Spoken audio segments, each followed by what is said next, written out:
Following the Taliban's takeover of Afghanistan in August 2021, access to health care for women and girls began to plummet as a direct result of gender-related rules, corruption, and infrastructure collapse in the regime, leading to new gender-based health care disparities. To learn more about how these changes affect women and their health care providers on the ground, PR conducted several qualitative interviews with healthcare professionals across Afghanistan. The findings from these interviews, accompanied by an analysis of Afghanistan's limited health statistics, were analyzed and compiled in the report Breaking Barriers, a comprehensive exploration of women's health care under the Taliban. The impact of poverty on health care was a theme in our interviews. Poverty has spiked in Afghanistan since the Taliban takeover, with potentially up to 97% of the population living in extreme poverty. This has hampered the ability of most citizens to obtain adequate food and water, and also prevents people in rural areas from traveling to medical appointments. Health challenges are challenging the population of Afghanistan as a whole, with both communicable diseases like pertussis as well as non-communicable diseases like diabetes increasing for both men and women. However, we see a disturbing trend where these diseases are increasing more rapidly for women, likely related to the burden of the Taliban's gender-related restrictions. The physical and economic infrastructure of Afghanistan is impacting health. Access to clean water is increasingly limited due to natural disasters and resource mismanagement, leading to additional cases of acute dysentery each year. NSIA.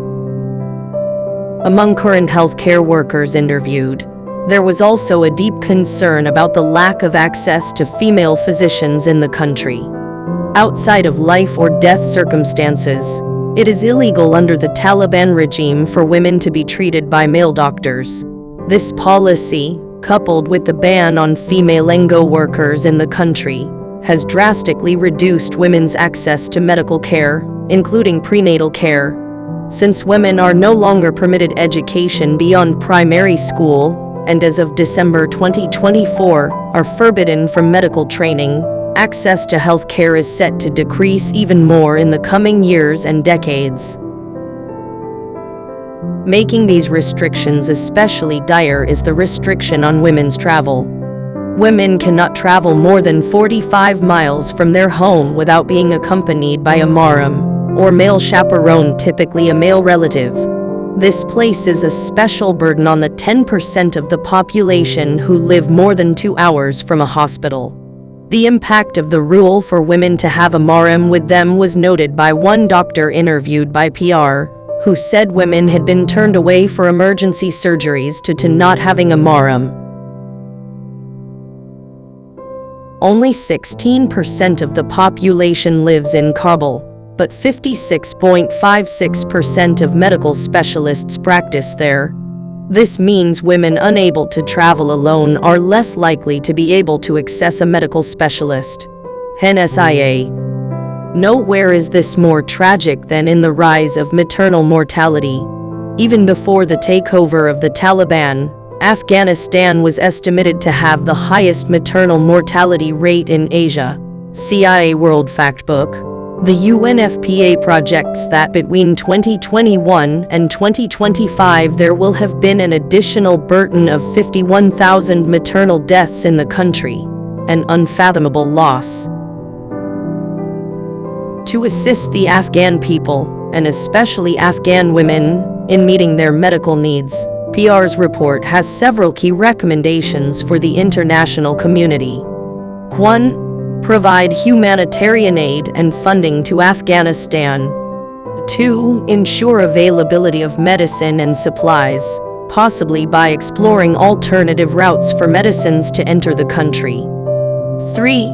Expand health care infrastructure, especially in rural and underserved regions. 4.